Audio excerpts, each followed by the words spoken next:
Why should we choose dependence? In part because eventually you won't have a choice. It's by asking and giving and receiving that we learn that our friends still like us when we need things from them, and that your friends learn that you still like them.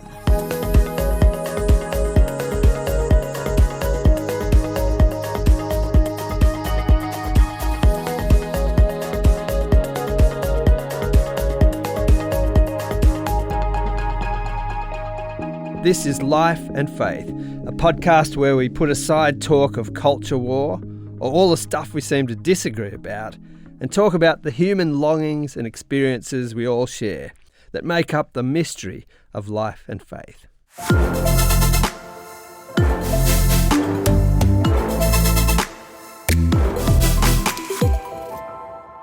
Welcome to Life and Faith from CPX. I'm Simon Smart. And I'm Justine Toe. Well, how do you feel if you need to ask for someone's help, for them to do you a favour? Now, I don't love this myself, but mostly because I feel like I'm imposing on people.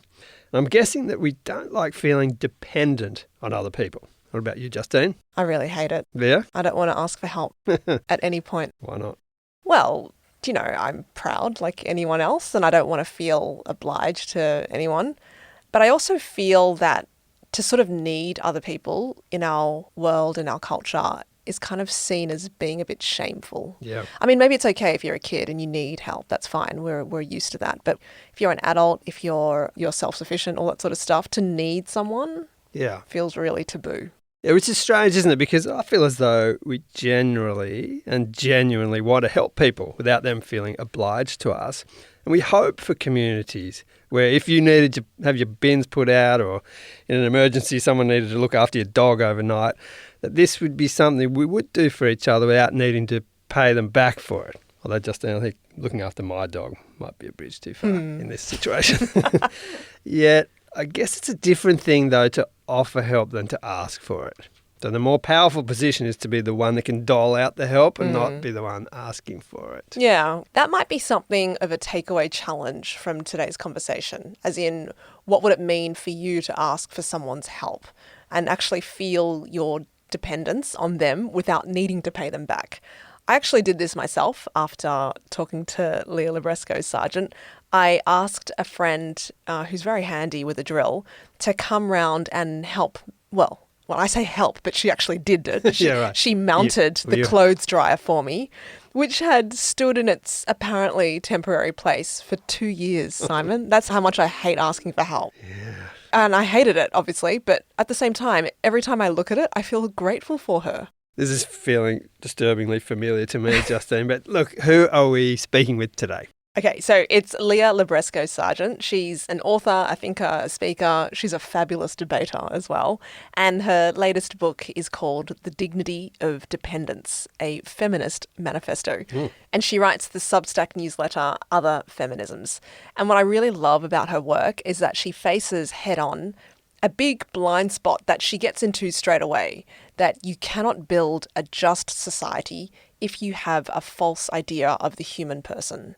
And we like to tell ourselves that we're independent, but actually all of us are dependent. All of us begin our lives dependent, and we're most likely going to end our lives that way. And for some people, they remain dependent on others for their whole lives. But they're really at the pointy end of something that is true of all of us. We are all dependent on each other. That's intriguing. Well, looking forward to this. Here's Justine's conversation with Leah Libresco Sargeant.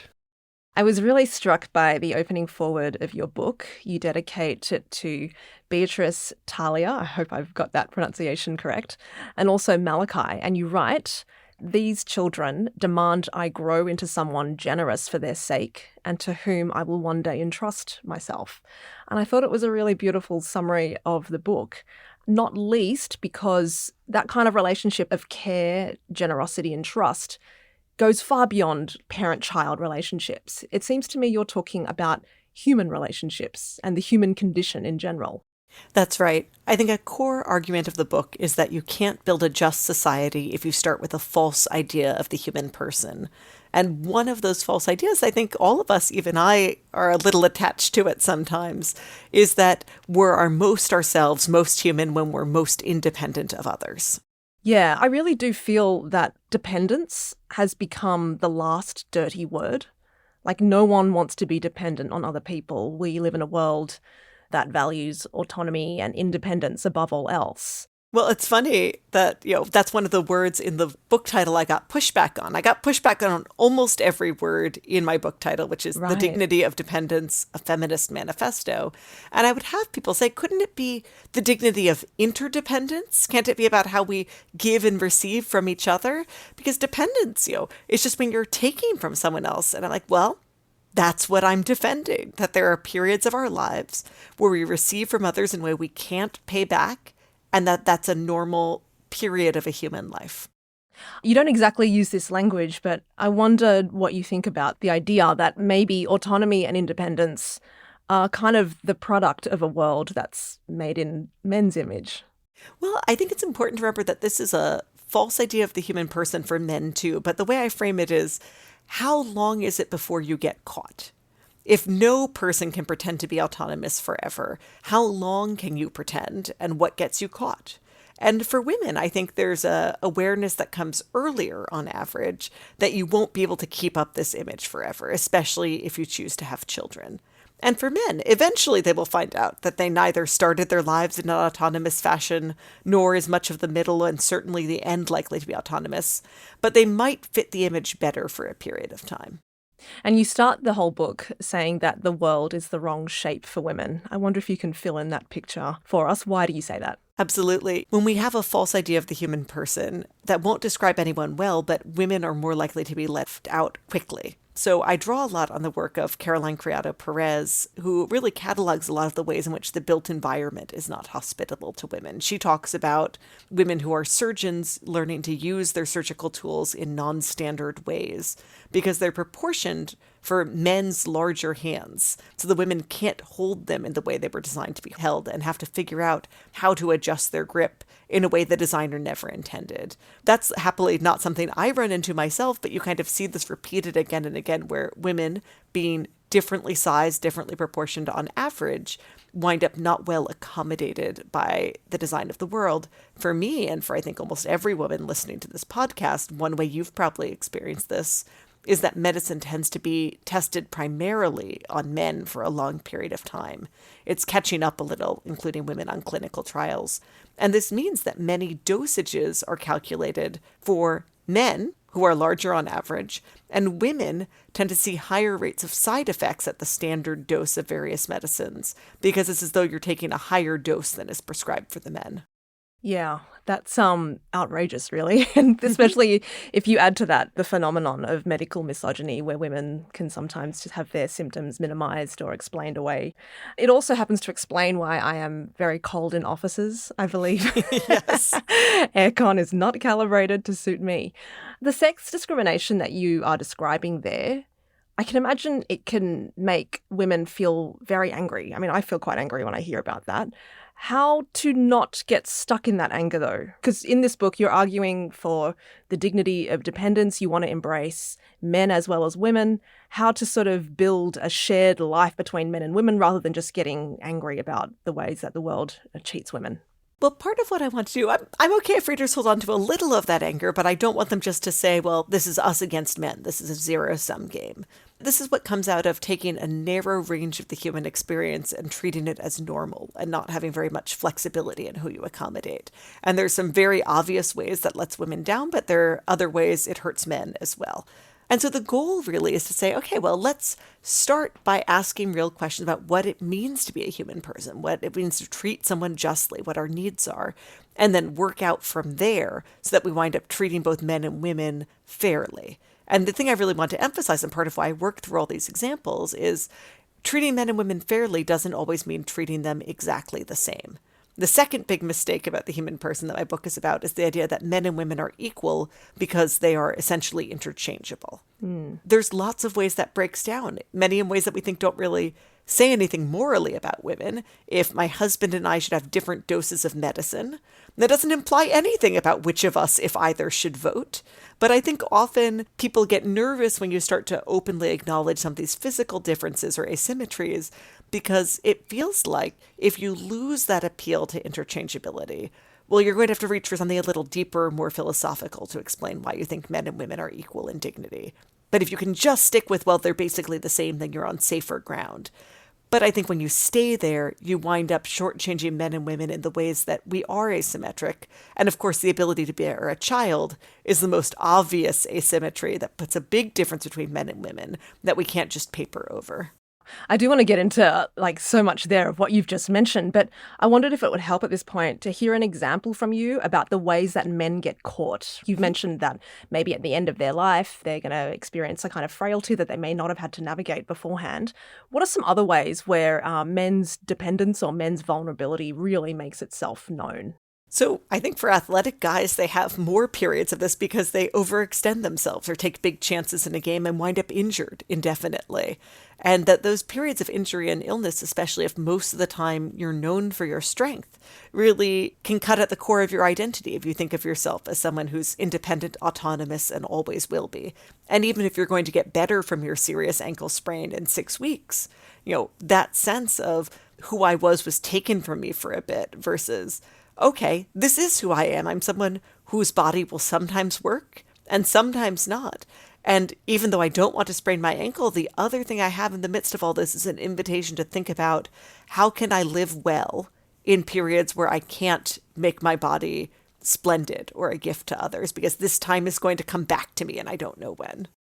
If the world is sort of really enthralled by able-bodied people, right, people in their agency, in their power mode, you're asking for people to develop quite a fulsome inner space where they can kind of hold on to some sense of dignity, perhaps, even if their abilities don't line up with that. That's kind of hard to do, right?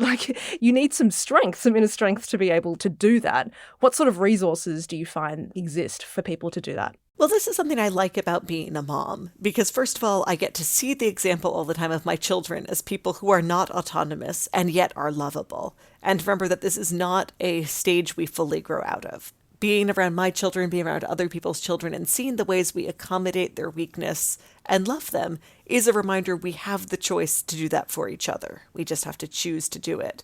But there's also a lot of ways in which being a mom allows me to be loved for things that I don't think are the most important or impressive things about myself, right?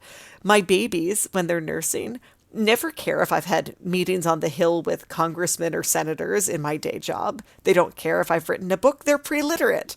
What they want is for me to be there with them.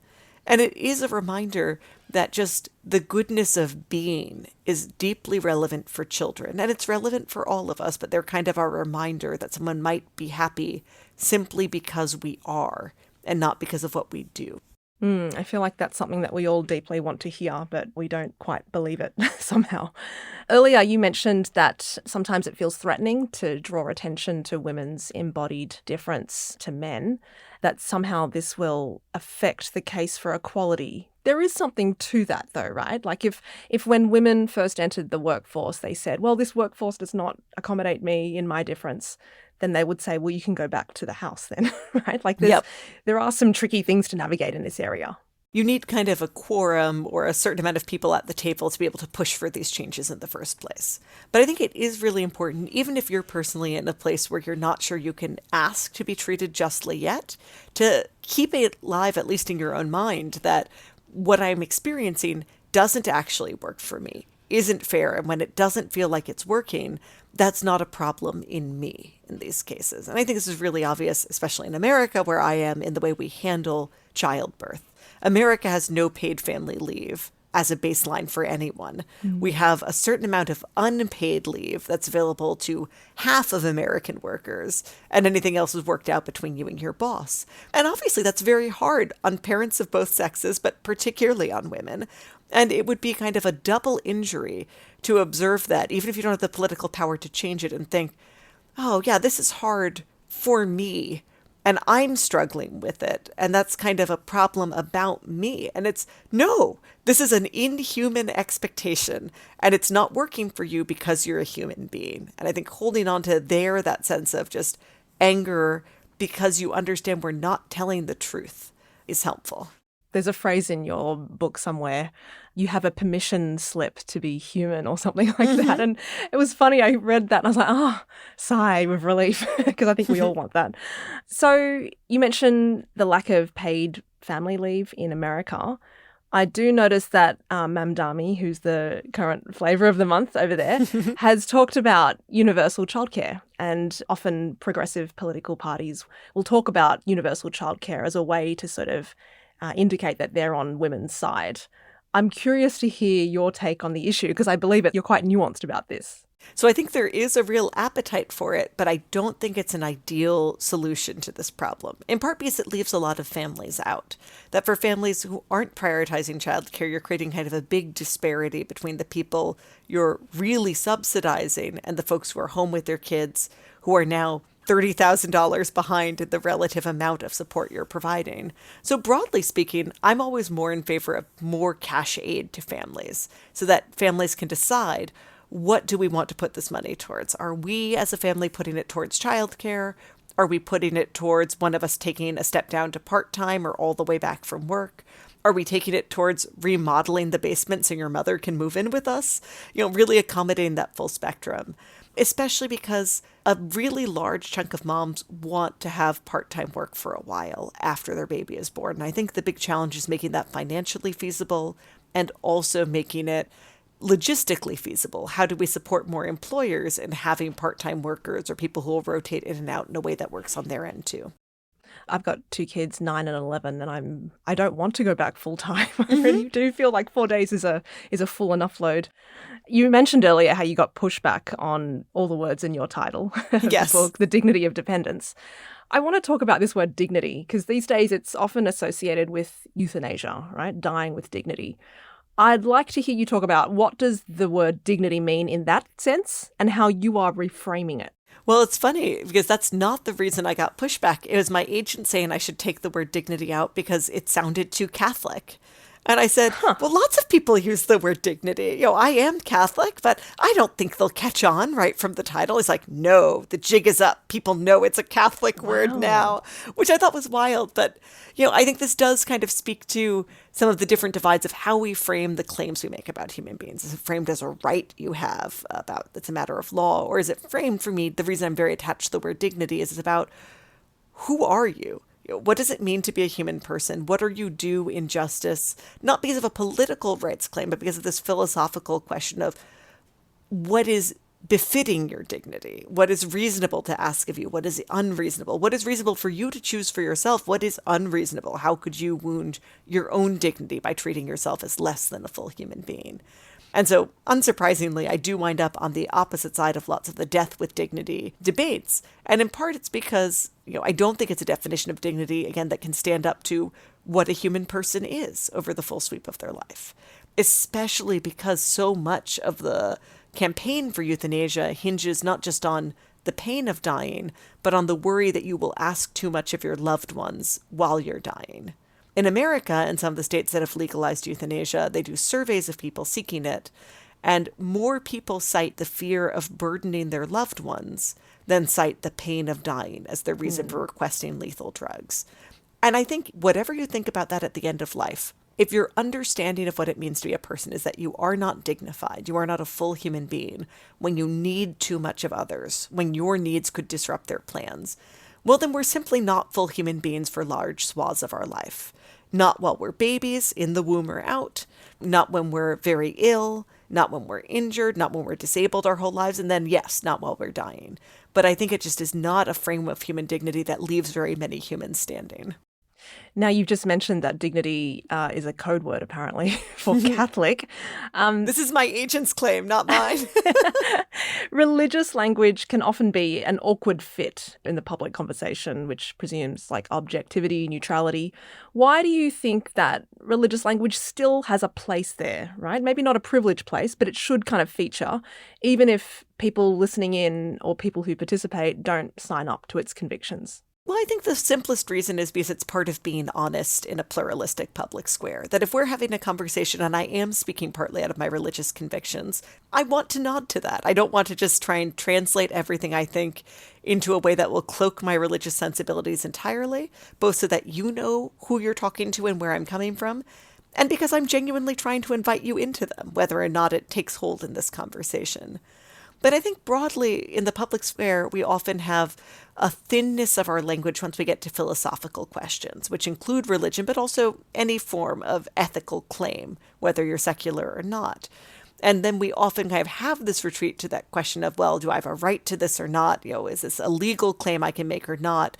Because we run out of ways to say, well, is this right to do? Because then you have to say, well, right according to whom? What's your idea of what it means to be right? What's your idea of justice? If justice is what we owe another human person, what is a human person? And I really want to put my cards on the table, and that means mingling some religious language in. And I want to hear my interlocutor answer those big questions about justice too, in whatever language is most familiar for them.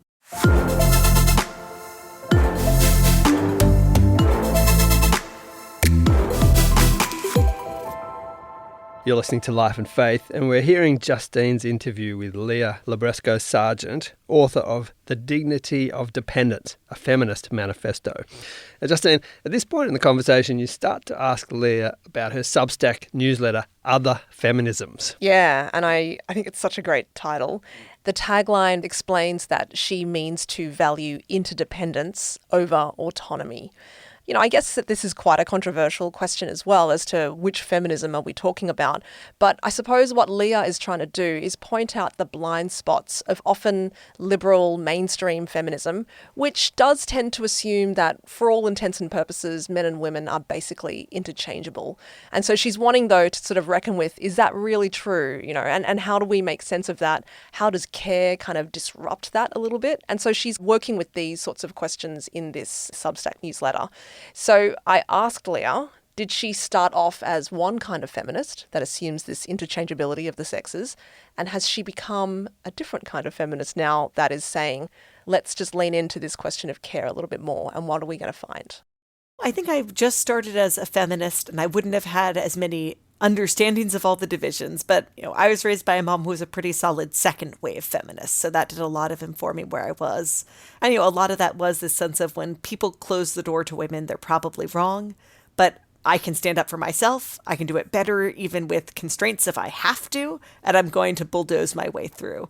And I'll say that strategy has worked out reasonably well for me at various points in my life. But it doesn't actually work well for everyone. So part of it is both learning what's truer and learning about what the range of being just to people, including me, is when I'm not a hard-driving 22-year-old, but now I'm a married mom who's, am I 36 or 37? I'm one of the two. I don't even remember, with 3 kids. It strikes me that it isn't only religious language that seems suspect when we're talking about public conversation, but it's also religious language about women. And you're a Catholic, you've said, and Pope John Paul II once talked about feminine genius. And so I'm curious what he meant by that, and if he's sort of singling out care as a particular feminine gift, then where does this leave men? Are they left off the hook when it comes to care? I think there are ways in which women are more obviously oriented towards particular kinds of care. I would almost say a care of hospitality, most obviously in that our bodies can literally be the home of another person in a way that is not possible for men. But neither John Paul II nor I thinks that then care is off limits to men, but that men and women are offered different invitations into care and need to take kind of different steps to respond to that invitation. What I say in my book is that the paradigmatic ways that men and women make their body a gift to others who need them is different. Men and women can both do a little of the other person's, but women more often have something big asked of them, especially through pregnancy, and then kind of decide how we respond to that, but we're already there. When I was in labor, it was a big comfort to me that you can't decide to stop being in labor. I thought no matter how hard it gets, especially the first time, the good news is you can't get off. So that's great. I don't have to worry about cowardice. I don't have to worry about giving up. It's impossible to give up. It's like being on a roller coaster. And I think women experience that both as kind of a gift and a curse in various ways, but a number of ways we give of our body look like that. For men, most obviously when a child is born, but at other times too, you are more often having to make the choice to step into a need where no one is looking at you already, where it isn't automatically expected you are the one to do it, that you make the active choice to run towards something you could hold back from. While I was in labor, my husband could at any point leave the room. If it was too much for him, he could pass out. He had a lot of options that I did not have. And so we both needed courage in that moment. We needed different kinds of courage. For me, it was a kind of courage of endurance. And for him, it was the courage to stay. And it meant a lot to have both of those elements working together. Would you say that opportunities or images of male gift, of male self-gift in the ways that you've described, are a little bit stunted in our culture? I mean, we have fatherhood as a key kind of image of that. But aside from fatherhood, there's a lot of, war movies or movies about cars and men kind of being heroic in that conventional sense. So I feel like we don't have as rich a language to describe the ways that men might give themselves to other people in the ways that you've described. Well, I think part of the struggle is that we don't have some of those images for good reasons. My husband does not expect he will in our lifetime have to defend me in a war. And that's wonderful. He doesn't expect that he'll need to do subsistence labor to keep us fed. And that's wonderful. He doesn't expect there'll be brigands who come to our house. And that's wonderful. But then the question is, okay, but he's still actually larger than me. So what is all this extra bigness for? And I think the kind of more of a delay of marriage, that marriage is shifting back later, children are shifting back later, does take away some of the sense of, well, what's this all for? Now, in our marriage, we had a lot more interchangeability in some ways before I ever got pregnant. But then once I became pregnant, there were needs that forced me to turn inwards and forced him to do more or cover things I had to drop. And I think that really brought out kind of the gift of asymmetry. It was good we weren't both having the same experience of pregnancy, even if you have moments where you wish, I wish he were going through this hard thing. But I would think what a gift it is that only one of us is doing this, and therefore he is doing the other thing, which is picking up everything else that I'm dropping in order to focus on having this baby. I want to ask you further about asymmetry because I feel like women today are often navigating probably the majority of care responsibilities at home while also holding down paid work. And so there's a kind of asymmetry going on in the family concerning the mental load. How do you reconcile those kinds of asymmetries? Well, there's two things I'd really say about that. One is that men today are doing a lot more than they ever have. So even as you talk about the asymmetries, what's kind of happened is that if men today were doing what they're doing now and women were doing what they used to do, we'd be much closer to even. But as men have expanded their care at home, women have also kept expanding theirs. And part of the challenge is to figure out, well, do we want to meet in the middle? What's our goal in our particular marriage? Sometimes that asymmetry is driven by two people just having wildly different standards for what a task should look like and needing to decide, are we always going to do the higher one? Does the person who wants it to be clean to this level of clean take charge of it? And that's something really to navigate one-on-one. There's not a single right answer. Sometimes it comes out of making sure your work is visible enough to each other. So my husband and I do a lot of small maintenance tasks in the house that don't stand out.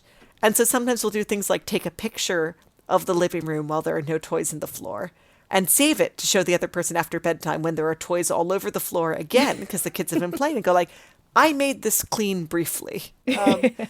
And I think a big part of it is in those moments, is this something where showing this to your spouse causes both of you to feel a real sense of affection, that I know my husband looks forward to knowing the things I've done and I look forward to knowing the things he's done. I wouldn't want to miss out on them just because the victory was ephemeral. Or does it feel like he'd never notice this if I didn't show him, and so I have to kind of drag him over to see it? If you have that kind of resentment going, then it's not just the question of balance, it's that question of, do you each feel valued by each other? Gosh, let's not open that can of worms. I think that might be quite difficult. Now, you've laboured to give birth to children and your life involves a lot of intellectual labour as well. How do you navigate competing claims on yourself? Your work as a thinker and writer, also your insistence that care work is high human work. It seems like someone would ask, does one not trump the other? Well, one thing that we talk about a lot is my husband will say, okay, looking at the calendar, this month has gotten out of control a little bit. what balls are we going to choose to drop? And I think it's always that question of how can we proactively choose to cut some things loose so that we can hold on to the things that matter most that helps us. Now, my husband and I have also both spent some of our time since our kids started coming along working part-time. Right now, he's half-time, really honestly more like 3/4 time because he's half-time teaching, but then he's directing the student play on top of that, which is a lot. I'm currently full-time, but before this, I was 3/4 time for 3 or 4 years, I think. And so kind of pausing, we talk at least once every 2 months about what we're doing in a big picture way and saying, are we getting done the things we say we'll get done? If not, is that because we need more support from each other? Is it because we're offering to do too many things and I need to do less traveling? Is it because we need to rebalance our work or our childcare? What's the right balance for now? And I think the thing that helps also is knowing that we're not kind of finding a balance that works that we can just live in forever. Our kids change, our jobs change. We're always trying to say what's right now. It's interesting, as you've been talking, you've shown the assumptions I was bringing to that question, because there's this whole conversation around how, men have written and women have often done all the other things that enable their creative work. And I suppose as someone who also likes to write, I've become a proto-man in the sense that I felt such a conflict between my writing work and the rest of life. But the way that you've just framed that shows that you and your husband see your work as a joint enterprise rather than just something for you to be worried about if you're getting enough done in your time, sort of thing. That's right. We're a corporate entity, I would say. We're a workers collective. And we also really talk about, okay, well, these 2 weeks will be crazy for me because I have a grant application, and that week's going to be crazy for you because it's exams and you've got to grade everything. And my husband is a writer too. He's written 3 children's books, and he also writes tabletop role-playing games. So we almost always have too many irons in the fire. So we are pausing to say, okay, who has a deadline? Who needs what? What kind of compromises can we make? And what kind of time do you need? I want to go back to the dependency question, because dependency is quite shameful in our culture. It's quite taboo. You tell a story about a guy who wanted to go visit his wife and then had a problem of snow in his driveway.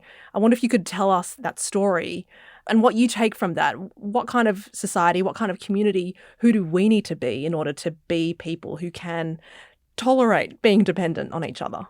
So his wife was in assisted living and he visited her every day. She'd gone past the point where he could take care of her at home, but he every day went to hold her hand and talk to her. But he had to deal with an enormous amount of snow. It was an atmospheric river dumping snow on his house. He's former military, ex-law enforcement. He goes out, he shovels till he hurts his hands trying to clear the driveway because the roads are clear, so he just has to be able to get his car out, and he can't do it. And so he posts on his neighborhood Facebook group that he needs help shoveling out, but he really leads off with an apology, that he's ashamed to be asking, but he can't do it. Now, of course, his neighbors don't read the story of a man who sees his wife every day and needs to get shoveled out to see her one more day and think, what a contemptible man, right? But it's hard for him not to picture that that's their reaction. And it strikes me as so sad because in many ways, he has found ways of making a gift of himself over the course of his life, of offering his strength for others. And I really doubt that when he did that, he felt contempt for the people he was helping. But when the asymmetry reverses and he's the one being helped, he was really horrified at being in the position of being helped. But his neighbors all turned up. They shoveled him out.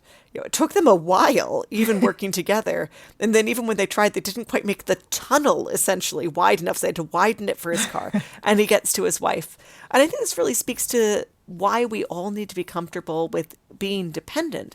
He was still pretty strong. If it had been less snow, he could have made it out, I guess, by himself. But what put him at risk of needing other people? It wasn't so much his weakness. It was the largeness of his love. That he loved his wife so faithfully that he thought missing a single day was intolerable.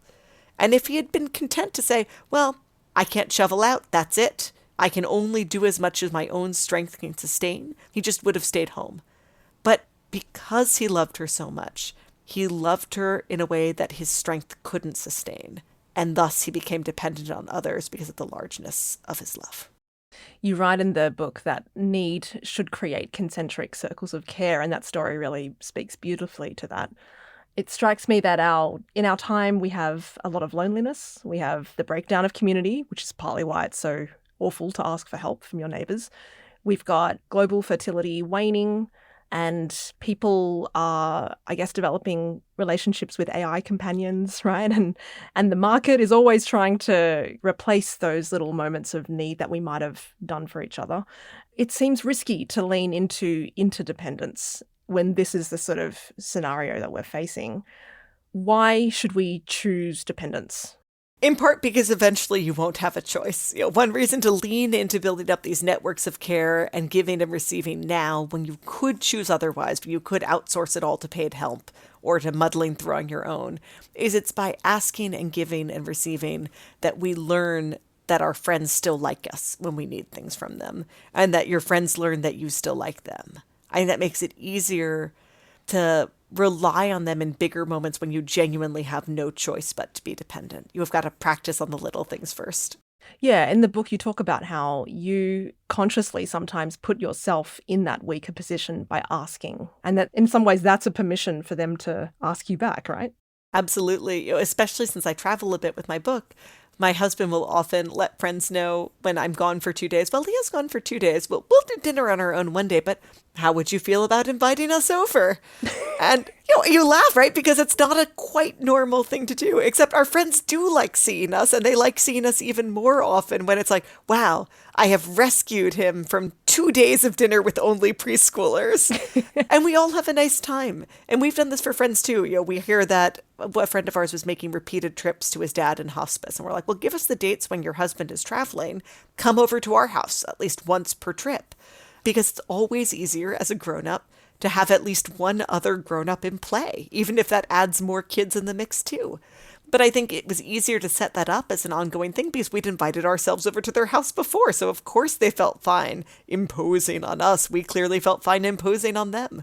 Oh, Leah, you've just mentioned how you've got 3 preschoolers, and I know it's getting to 9 o'clock there, so I will let you go. So thank you so much. It's been wonderful talking to you about the dignity of dependence. My pleasure.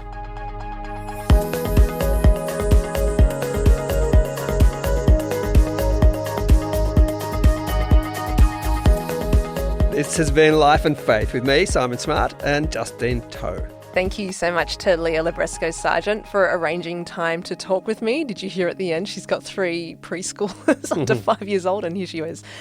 Yes, I'll post a link to her book, The Dignity of Dependence, A Feminist Manifesto, and also her Other Feminisms Substack newsletter. Meanwhile, if you enjoyed this episode, please pass it on to someone you think might enjoy it too, or leave us a rating or review. That helps people find out about our work. Next time on Life and Faith. One person I talked to experiences with buying toothbrushes. She said to me, I just want to buy a toothbrush, but I see this huge aisle of toothbrushes. One says it's best for the environment, and one says it's best for my teeth, and one says it's dentist approved, and I don't know which is the right choice. And so I don't buy anything, right? And so that's what's happening, except it's not just buying a toothbrush, it's what am I doing with my life? So it's an existential question. That's overwhelming.